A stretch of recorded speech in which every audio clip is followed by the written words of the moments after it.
Well, if you got your kids a Nintendo Switch for Christmas, make sure to chuck it in the garbage as fast as Reacher throwing a barbecue. I'm sorry for missing last week's recap. I had to spend time with my niece who insisted we watch 100 hours of Bluey. But now we're back with a pretty action-packed episode, so let's not waste any time. Get to the point.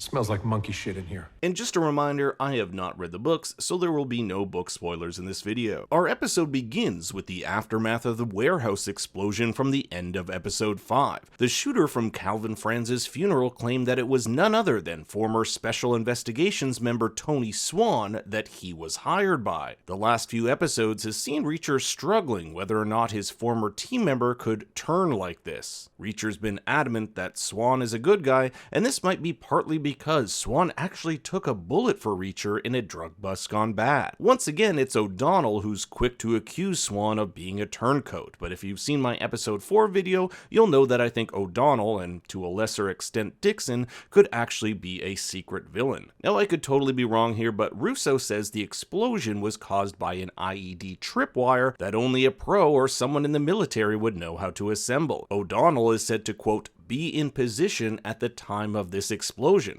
so is it not possible that he was the one to set this up? I mean, he does have that military experience Russo talked about. The next lead finds Reacher and team investigating Marlo Burns' abandoned car. You may remember that Dixon and Neely searched through the New Age Director of Operations' home in episode 4 to see that she left in a hurry. While looking at the security footage at a nearby convenience store, Neely notes that Marlo's daughter, Jane, has a Nintendo Switch, meaning that if they can grab her gamer tag, they can basically track where she is. And Jane's Nintendo was set up way back in episode 4.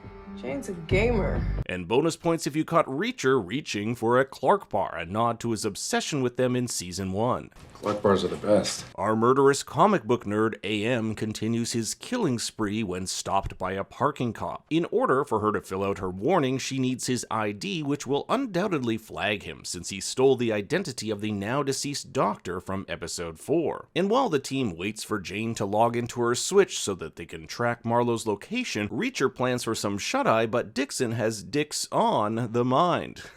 That's the worst pun. Because nothing says romance like having sex in the house of the woman who tried to kill you. Meanwhile, Russo meets up with his boss at the NYPD, a man by the name of Lieutenant Marsh, the same guy who told him to keep an eye on Reacher and his team. The real reason he wanted Russo to keep an eye on Reacher was that he was being paid off by Langston to do so. That's how Langston always seemed to be one step ahead of Reacher in knowing where he was. Now I will say that Marsh's reasoning for taking Langston's money in exchange for info is pretty weak. He basically states that Langston isn't the type of guy you say no to. He was kind of forced into it, and that terrorists using missiles overseas isn't America's problem. It's also heavily implied that Russo's father died from A, dirty cop, or B, that he refused to become a dirty cop himself. That's why Russo goes off the handle every time Reacher accuses him of being dirty. The person he loved more than anything died because he refused to be corrupt. And corruption is a big theme of this episode. In a flashback, Operation Kite Runner, an investigation into military personnel smuggling heroin out of Afghanistan,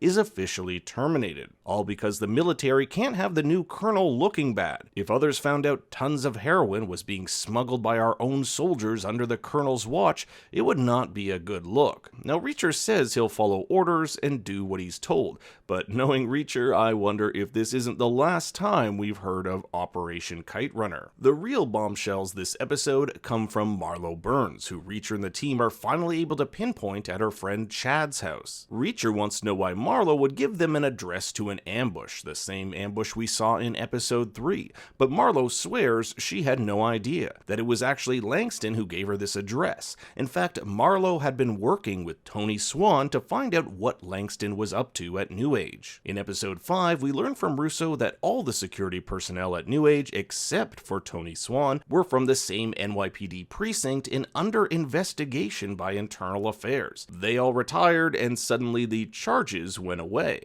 with Langston hiring his former buddies and giving them cushy jobs at New Age. This is why Marlo hired Swan, to keep an eye on these guys. And when Swan found out something bigger was going on here, he enlisted Orozco and Sanchez to dig deeper. What Swan found was that an unusually high amount of microchips were being disposed of after being flagged as defective. This was done on purpose by one of Langston's dirty engineers who was secretly stocking 650 of these chips so that they could eventually be placed in these missiles. Langston then gave Marlo this bag of money, which she left behind at her home. It was money Marlo said to ensure she didn't look clean in all of this. This is likely why she left it behind. It was blood money. So now Reacher and the gang have another target on their list, this engineer. But they also have a new strategy to get right to Langston. Langston doesn't know that Reacher's with Marlo, and thus they use her to arrange a meeting at a creepy truck depot. But before they get there, they drop off Marlo's daughter with Russo, which turns out to be a terrible idea since he's hunted down by a group of armed men. Russo himself states that he isn't sure if these are Langston's men or that dirty cop Lieutenant Marsh's. Now Marlo is a complete idiot and freaks out when Langston arrives, basically screwing up the entire ambush and putting everyone's life in jeopardy. The team do a pretty good job at escorting Marlo to safety while Reacher stays behind and Rambos his way through Langston's goons